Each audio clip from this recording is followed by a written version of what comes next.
What is happening, everyone? A few days back on New Year's Eve, New Year's Day, I posted a video of me cleaning up my shop as my New Year's resolution because my wife was tired of my crap being everywhere. And I posted the video. At the end of the video, I showed my wall and my shop being clean.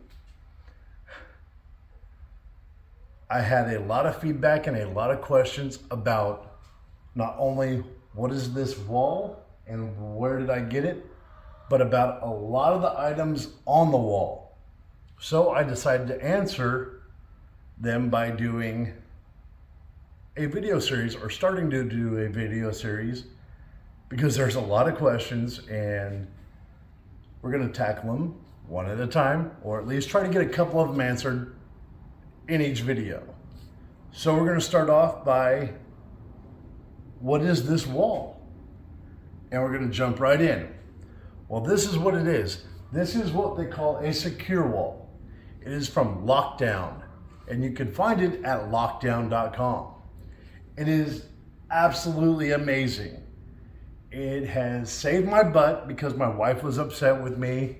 As you saw the video on Instagram at Ton Jones Official, I did a video of my shop being a complete mess. I mean, it was horrible. I admit it was a train wreck. There was stuff, all of this stuff that's up here on the wall was scattered in totes and boxes, up all over my tables, my workbenches, everywhere.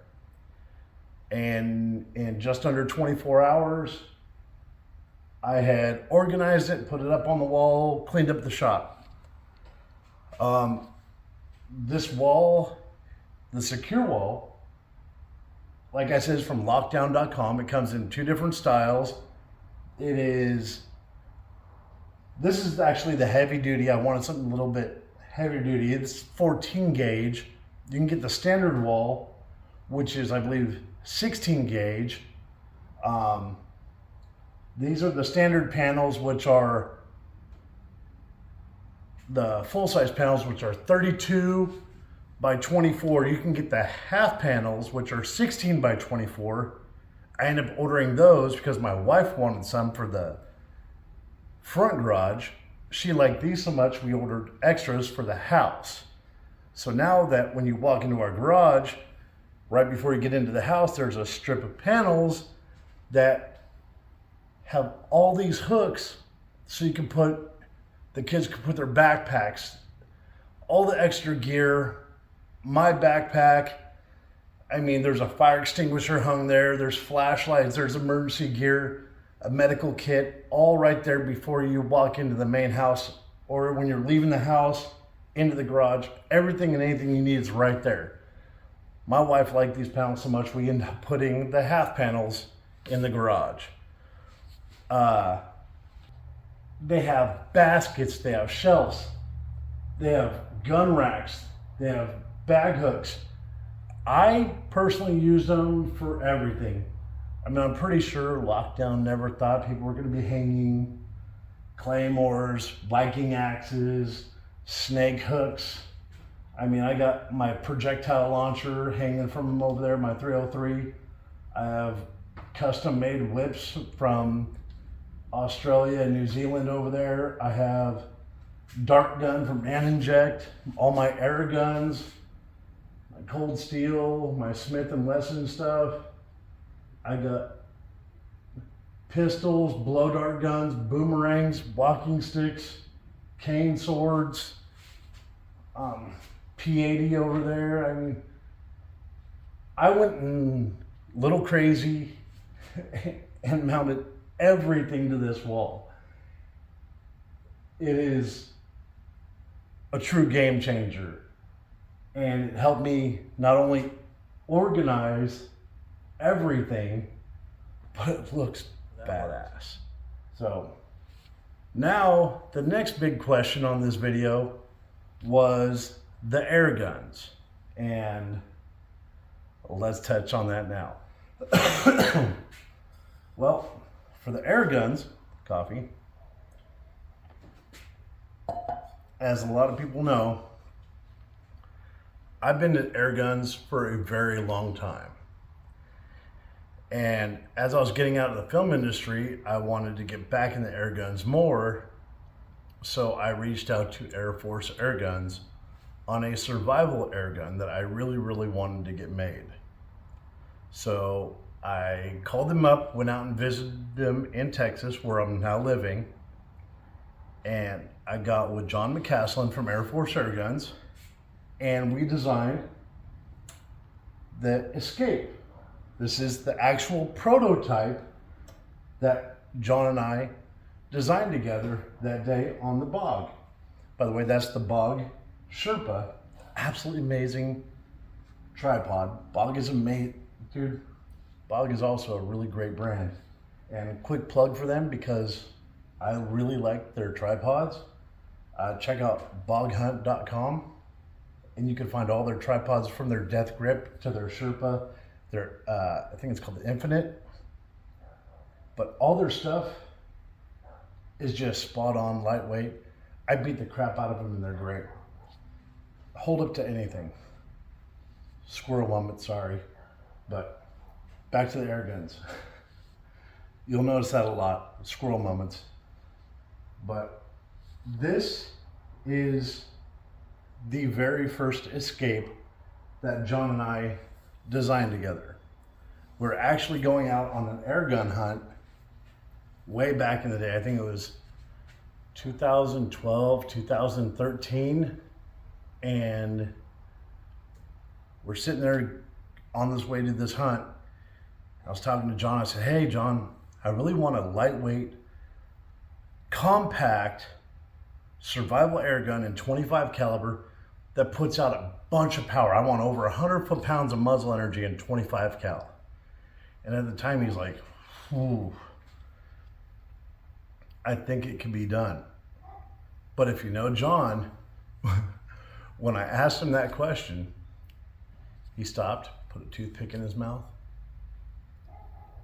and there was about a 45-minute to an hour of dead silence while he pondered that question. He just kind of stared off in the middle distance. And when he was done pondering that question, he looked at me and said, I think it can be done. We went on this hunting trip, a really great hunting trip, came back to the shop, and he let me loose in Airforce Airguns. And I had a blast, absolute amazing time.